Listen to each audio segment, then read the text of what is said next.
my name is Kat, and today I got some books to haul. So it's kind of been a while since I went and bought a bunch of books for myself. I was in a slump, and since I hadn't been reading much, I just didn't feel that drive to buy a bunch more books to just add to my TBR pile. But I'm getting back to reading, which means I'm getting back to buying, which means I'm getting back to hauling. So let's do this. This video is being sponsored in part by Penguin Random House and Scholastic. I did buy most of these books here, but I'm going to start with the ones that I didn't. So first up, I have here Julia Vanishes by Katherine Egan. This book came out in June, and I talked about it in my summer releases video, so I'll link that down below if you want to know a bit more about it. Basically, it's about this teenage girl named Julia who has the ability to be unseen. And this is very helpful for someone who is a thief and a spy, but very dangerous for someone who lives in a city where witches are publicly killed. It's the first book in a new trilogy, and there's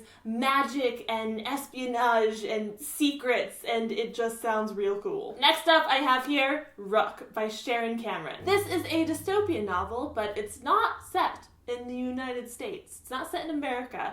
It's set in what was once Paris. There's a revolution, a brewing revolution, and hope that you provide, and a mysterious savior who keeps freeing people from their prison cells. And just every time I hear someone talk about this book, I'm more intrigued. The synopsis sounds cool, and the reviews have been great, so I've been wanting to pick this up for a while. Also, Sharon Cameron's next book, The Forgetting, is coming out in September, and that one sounds really cool too, so yeah, she is definitely an author that I need to check out. Then I have here the new paperback edition of More Happy Than Not by Adam Silvera. I read this book last year and I loved it, and I love this paperback redesign, and Adam is just the coolest. He signed it and wrote me a nice little note, and this is great. Then I have here Attack on Titan Volume 1, and this was a gift from Richard, who also sent me cutting boards because my kitchen is severely understocked. So Richard, thank you so much for the cutting boards and for this book here. I freaking love the Attack on Titan anime. It is one of my favorite animes of all time. It's probably one of my favorite shows of all time, and I'm really looking forward to checking out the source material and being emotionally traumatized all over again. So those are the books that other people sent to me, and now the rest of these are books that I sent to me because I went on a bit of a spree. Don't rhyme. So I have here Saga, Volume 6 by Fiona Staples and Brian K. Vaughan. I started to read the first page, and I didn't recall enough details, I felt, so I want to reread the previous installment and then jump into this one. But they're fast reads, and I would not mind just marathoning my way through the entire series again because it's so good. I would not recommend this to the younger demographic because there is some mature language and imagery, but if you're okay with that kind of thing, then you need to check this out because it is fantastic. Between the art and the story, it has gotta be the best comic series I've ever read. I haven't read very many comic series, so take that as you will, but still, I think this is fantastic. Then, of course, I have Harry Potter and the Cursed Child, the script book. There's a vlog on my second channel of me going to the midnight release and getting this book, and I already put up a review for this book, so I'm sure by now you know my stance on this book. Even now that a bit of time has passed and I'm no longer in fangirl mode,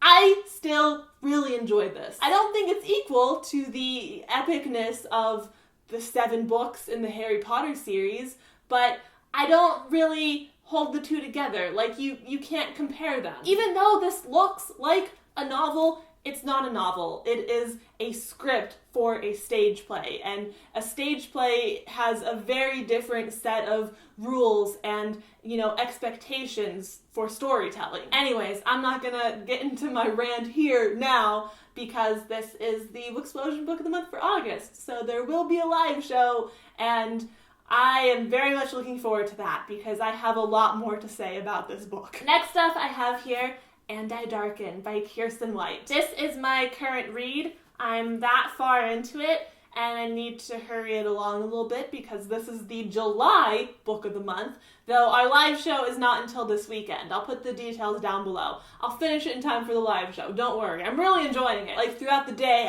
I'm thinking about when I can read more of this book. This is the first book in a historical series that is based off the life of Vlad the Impaler, except instead of Vlad, we follow Lada, a girl. And Lada is such an interesting character. Like, all the characters in this book are interesting, and the world is so rich, and I'm digging it. I'm excited to finish it and discuss it in the live show. Again, details about that are in the description. Then I have here Summer Days and Summer Nights, and this is a collection of short stories that's been edited together by Stephanie Perkins. You might remember the sort of companion to this book, the winter version called My True Love Gave to Me, which came out last year, a year and a half ago. My favorite thing about collections like this are that you get short stories from authors you already know and love, and you get short stories from authors you've maybe never read before that might encourage you to read more by them. The authors of this one include Libba Bray, Cassandra Clare, Stephanie Perkins, Leigh Bardugo, Veronica Roth, and many more. I would like to read this before summer is over, just for like the seasonal ambiance. I don't know. Next up is This Savage Song by Victoria Schwab. Victoria Schwab is one of my favorite authors. I love her writing style and her world building and her stories, and just every single book of hers that I've read I've loved. So of course I had to get this. This one is the first in what is going to be a duology that takes place in this city that is divided and at war and overrun by monsters. We follow two main characters. One of them is a monster, one of them is not. I would have bought this book even if the premise didn't sound awesome, but that premise sounds awesome. So yeah, you bet your ass I bought this book. Then I have here November 9th by Colleen Hoover. Or is it November 9? November 9 sounds funny. Even though there's not a TH, I'm gonna say November 9th. I picked up this book because I have enjoyed the previous Colleen Hoover books that I've read, but I haven't read many. Like, she has a lot of books. And Christine has read, I think, all of Colleen Hoover's books, and this one is one of her favorites. So I think this is going to be the next one I read, and I'm looking forward to that. Next up is The Rose and the Dagger by Renea Diaz. This is the sequel to The Wrath and the Dawn, which I have not yet read, but I've heard many, many good things about from people whose opinions I really trust. And when I heard that this was a duology, so this book is the conclusion, I just felt compelled to pick it up so I could read both of them together. And that's what I intend to do very soon here. And finally, I have here My Lady Jane by Cynthia Hand, Brody Ashton, and Jody Meadows. I picked up this book for two main reasons. First, that I've read and enjoyed books by Cynthia Hand and Brody Ashton, and I want to read something by Jody Meadows. Also, I've mentioned this before, but I am really interested in the whole co-writing process, how more than one person create a book together. That fascinates me because every process is different. And I went to a panel where I saw these three ladies talking about their process and the experience of co-writing a book together, and it made me want to pick this up. So I picked it up. Alright, there you have it. Those are all the books I had to haul in this video today. Thank you so much for watching. I hope you enjoyed this video. I hope you had a great night, and I will have another one up soon. So I will see you then. Bye!